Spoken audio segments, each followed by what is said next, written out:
এটা ঐক্যমত্য কমিশনে আসলে আমরা আলাপ আলোচনা করে এই সিদ্ধান্তটা হয়েছিল যে নির্বাচনের জোট হলেও আপনার নিবন্ধিত দলসমূহ যার যার দলের মার্কায় নির্বাচন করবে। ধরেন আমরা 5টা দল মিলে একটা জোট করলাম, সেক্ষেত্রে একটা আসনে একজনের প্রার্থী থাকবে আর বাকি 4 জন তার পক্ষে কাজ করবে, বা বাকি 4টি দলের সমর্থকরা ওই যেই দলের প্রার্থী ওখানে ইলেকশন করবে তার পক্ষে কাজ করবে, তার নির্বাচনী প্রচারণা করবে। এইটি হচ্ছে জোটের প্র্যাকটিসটা আমরা করতে চাই এবং আমরা এটাকে ইতিবাচকভাবে দেখি, যেটা আমরা আগেও বলেছি যে আপনার জোট করলেও নির্বাচন করবে দলগুলো যার যার প্রতীকে।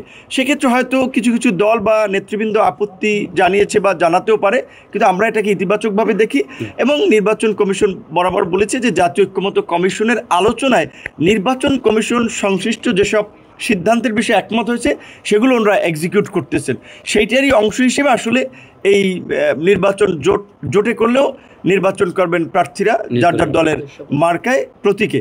এই বিষয়ে ওনারা সিদ্ধান্তটা নিয়েছেন। নূর ভাই, জোট নিয়ে কিন্তু আপনারা এর আগে বলেছিলেন আপনারা এনসিপির সাথে জোট করতে পারেন, তেমন একটা সম্ভাবনার কথা, কিন্তু আজকে আপনাদের সাধারণ সম্পাদক তিনি ফেসবুক স্ট্যাটাসে জানিয়েছেন যে কোনো ধরনের জোটে আপনারা যাচ্ছেন না।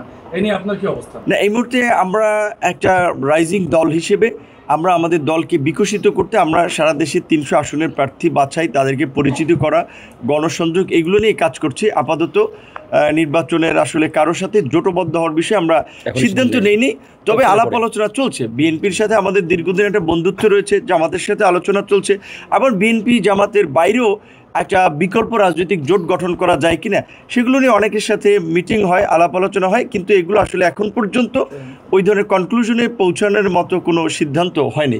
আগে কিন্তু এটা নিয়মই ছিল যে কেয়ারটেকার গভর্নমেন্টের সাথে সংশ্লিষ্টরা জাতীয় নির্বাচনে অংশ নিতে পারে না, এবং আপনারা জানেন যে সরকারি কর্মকর্তা কর্মচারীদেরও বিধান আছে যে অবসরের 3 বছরের আগে তারা নির্বাচনে অংশগ্রহণ করতে পারে না। সুতরাং সেই জায়গা থেকে আমরা মনে করি অবশ্যই সরকারের উপদেষ্টা কিংবা সরকারের সুবিধাভোগী কেউ যেন এই ইমিডিয়েট নির্বাচনে অংশগ্রহণ করতে না পারে, এই বিষয়টা তো ইলেকশন কমিশনকে কনসার্ন থাকতে হবে, নাহলে তো এটার কোনো ইলেকশন প্রশ্নবিদ্ধ হবে।